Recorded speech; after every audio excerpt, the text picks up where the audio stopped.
Good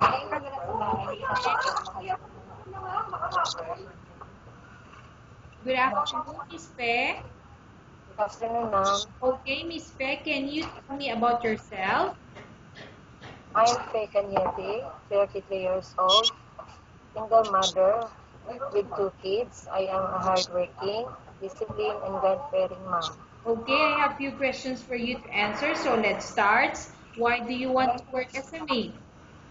I want to support my family, ma'am. Why you choose Malaysia when there is a lot of other countries? Because Malaysia is an Asian country, ma'am. How are you qualified for this job? I am a very hardworking ma'am. May I know what is your education level is? I'm a college graduate, ma'am. What is your recent working experience? An office clerk, ma'am. Do you have experience of taking care of baby? Yes, ma'am. And whose baby you are taking care of? My own baby, ma'am.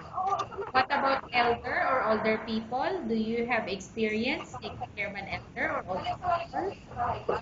No, ma'am. But are you willing to take care? Yes, ma'am. Have you worked abroad before? No, ma'am. Do you have any other special skills? Yes, ma'am. May I know what special skills do you have? Cooking, ma'am. Are you willing to learn new skills? Yes, ma'am. Are you willing to work with a family where the mother-in-law or any relatives stay together? Yes, ma'am. Currently, are you still working now? No, ma'am. Do you know how to cook? Yes, ma'am. What sort of food can you cook? Filipino food, ma'am. Can you tell me what Filipino food you can cook? Adobo, beef steak, and noodles, ma'am. Are you aware that you will have to do washing, cleaning, ironing, and cooking?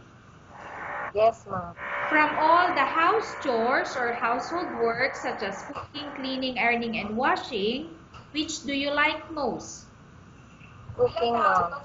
If ever you were selected to work in Malaysia, who will take care of your kids? My mother, ma'am. You are not allowed to use handphone during working hours. Yes, ma'am. You are only allowed to use handphone after you finish all the work and when going to bed. Yes, ma'am. Needed to surrender the handphone to your employer in the morning and your employer will return back to you when you're going to bed. Yes, ma'am. If ever your employer finds out that you're abusing the handphone and it's affected your work performance, and you're not allowed to hold it anymore. Instead, only allowed to use normal phone and you're not allowed to bring smartphone. Are you agree for the terms and conditions? Yes, ma'am. Are you agree to the rules and regulations of the handphone? Yes, ma'am. How many years is the contract as you agreed and understand? 2 years, ma'am. Can you describe for me your ethics or your attitude? Discipline and hardworking, ma'am. How can you assure to us that you will work hard in Asia? I am a very hardworking ma'am. Can you promise not to use a telephone without the permission of your employer? Yes, ma'am. Can you promise not to put on makeup, not to dress properly while working? Yes, ma'am. Can you promise not to invite friends and relatives without the consent of your employer? Yes, ma'am. Can you promise not to ask for advance salary from your employer under any circumstances? Yes, ma'am. Do you really understand of the rules and regulation of the agency? Yes, ma'am. Do you pay any placement fee for you to come to Malaysia to work as a maid? No, ma'am. Do you have any history of sickness, example breast cancer or any other illness?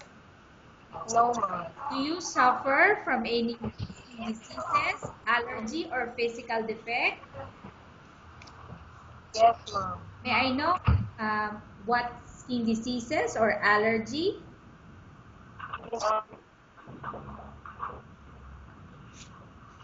Pardon? Skin allergy, ma'am. Skin allergy, okay. Is it in... Yes, ma'am. Okay. Okay, so what type of allergy is that?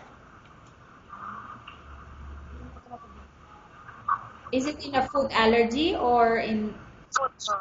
Food allergy, ma'am. Okay, so your allergy from what kind of food? Fish and chicken, ma'am. Okay. Have you suffered from any serious illness? No, ma'am.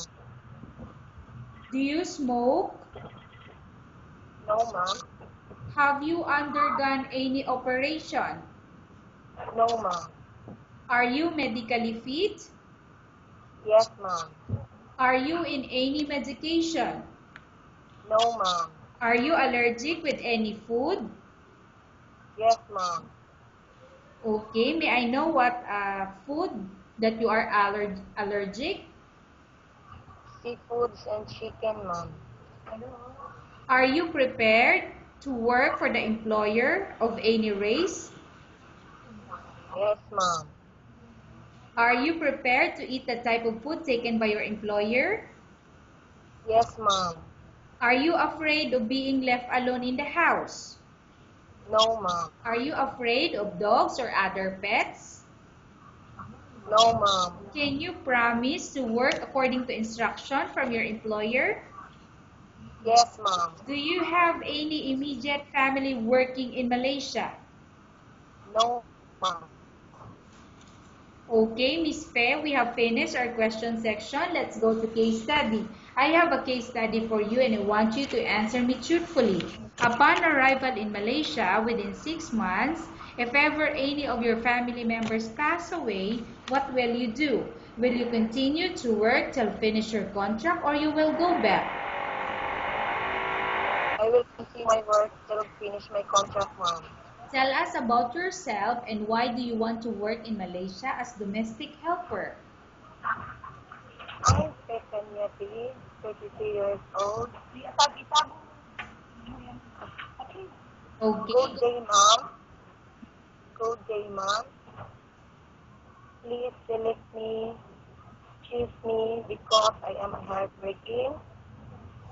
If you hire me, I will do my duties and responsibilities, and I promise that I will finish my contract.